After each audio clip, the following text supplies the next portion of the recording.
గురుర్బ్రహ్మ గురుర్విష్ణు గురుర్దేవో మహేశ్వర గురుర్ సాక్షాత్ పరబ్రహ్మ తస్మై శ్రీ గురవే నమః. ఈ శ్లోకం అందరికీ తెలుసు, కానీ ఈ శ్లోకం ఎలా పుట్టింది, మొదట ఎవరు పలికారు, ఎందుకు పలికారు, దీని వెనకున్న కథ ఏంటి కొద్ది మందికే తెలుసు. పూర్వం కౌత్సుడు అనే పేద పిల్లవాడిని విద్యాధరుడు అనే గురువుగారు తన ఆశ్రమానికి పిలుచుకుని వచ్చి తనకు తెలిసిన అన్ని విద్యలు నేర్పించాడు. ఒకసారి గురువుగారు పని మీద కొన్ని రోజులు బయటికి వెళ్ళారు. గురువుగారు తిరిగి వచ్చే వరకు కౌత్సుడు ఆశ్రమాన్ని చాలా చక్కగా చూసుకున్నారు. గురువుగారు తిరిగి వచ్చిన కొన్ని రోజులకు కౌత్సుడి చదువు కూడా పూర్తయిపోయింది. కౌత్సుడిని తీసుకువెళ్ళడానికి తల్లిదండ్రులు కూడా వచ్చారు. కానీ కౌత్సుడు తాను గురువుగారి దగ్గరే ఉంటానని, ఇంటికి రానని ఖరాఖండిగా చెప్పి తల్లిదండ్రులను వెనక్కి పంపించేశాడు. వాళ్ళు వెళ్ళిన తర్వాత గురువుగారు కారణం అడిగాడు. అప్పుడు కౌత్సుడు ఇలా చెప్పాడు: గురువుగారు, మీరు కొన్ని రోజుల క్రితం బయటికి వెళ్ళినప్పుడు మీ జాతకం చూశాను. మీకు సమీప భవిష్యత్తులో భయంకరమైన రోగంతో ఇబ్బంది పడతారు, అందుకే మిమ్మల్ని వదిలి వెళ్ళలేను అని చెప్పాడు ఆ శిష్యుడు. కొన్ని రోజులకు గురువుగారికి క్షయరోగం వచ్చింది. ఆ కాలంలో క్షయకు చికిత్స లేకపోవడంతో కాశీకి వెళ్ళి దాన ధర్మాలు పుణ్యకార్యాలు చేయాలని గురు శిష్యులు కాశీకి వెళ్ళారు. గురువుగారి రోగాన్ని చూసిన కాశీ ప్రజలు వీళ్లను అసహ్యించుకున్నారు.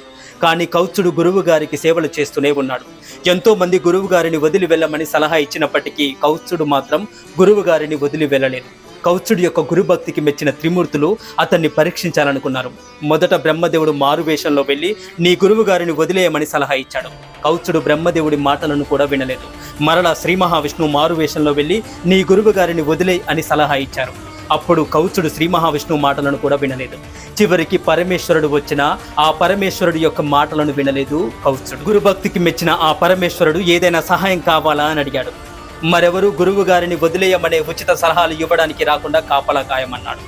అతని యొక్క గురుభక్తికి మెచ్చిన త్రిమూర్తులు ప్రత్యక్షమయ్యారు. కౌత్సుడికి మోక్షం ఇస్తామన్నారు.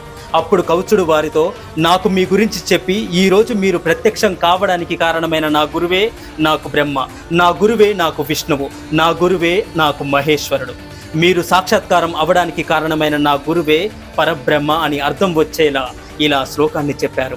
గురుర్ బ్రహ్మ గురుర్ విష్ణు గురుర్దేవో మహేశ్వర గురుర్ సాక్షాత్ పరబ్రహ్మ తస్మై శ్రీ గురవే నమః అని తన గురువు గారికి మోక్షాన్ని ప్రసాదించమని వేడుకున్నాడు ఆ శిష్యుడు. గురుభక్తికి మెచ్చిన త్రిమూర్తులు గురువు గారికి మోక్షాన్ని ప్రసాదించారు. ఆనందంతో కౌత్సుడు తల్లిదండ్రుల వద్దకు వెళ్ళిపోయాడు. ఇది ఈ శ్లోకం వెనుక ఉన్న అసలైన కథ. కొన్ని ముఖ్యమైన శ్లోకాల విలువలు, అర్థాలు మనమందరం తెలుసుకోవాలి. మనమందరం మన ముందు తరాలకు తెలియజెప్పాలి. హరే కృష్ణ. మీకు ఈ వీడియో ఎలా అనిపించిందో మీ అభిప్రాయాన్ని తప్పకుండా కమెంట్ చేయండి.